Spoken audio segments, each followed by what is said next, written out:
Hello, everyone. My name is Sylvia Hill, and there's nothing spectacular about me. I'm just your everyday person that is just striving to become a better person every day.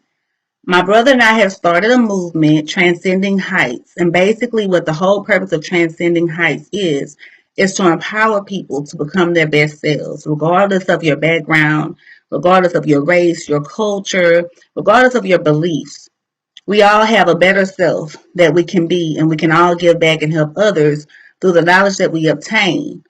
One of the things that I want to talk about today that just seems to keep on coming into my mind, even though I have schoolwork that I need to be doing, is the power of self acceptance.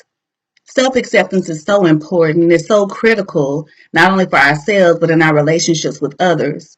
When we do not fully accept ourselves, not only for our strengths, but for our flaws as well, we can find ourselves in some pretty unpredictable situations that can cause tensions and cause conflict. So when you're evaluating yourself and you realize that, hey, I'm not perfect, guess what? None of us are. No one is perfect. And so when we're striving for perfection, which was one of my biggest flaws for years, it's like you're looking to obtain a goal that you will never reach. And then not only does it make you frustrated, it makes those around you frustrated because you're never satisfied. Now, one of the good things about being a perfectionist, you have to kind of flip it some. You don't want it to seem all negative. Now, one thing about having a little perfectionism in you is that you have this hunger, you have this drive to be successful. You have this hunger and you have this drive not to give up. So even if you are steady striving for things and you're not reaching them, look at what you have around you. Look at the resources that you have around you. Uplift yourself. And while you're uplifting yourself, guess what? You can uplift others.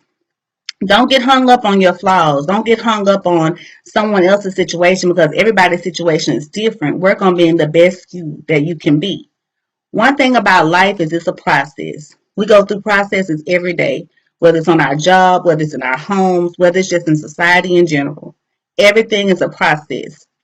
When you present yourself with a new situation and you don't know how to handle it, remember to take time to think about what the best reaction or response will be because sometimes no reaction or no response is better than reacting or responding to something that's negative.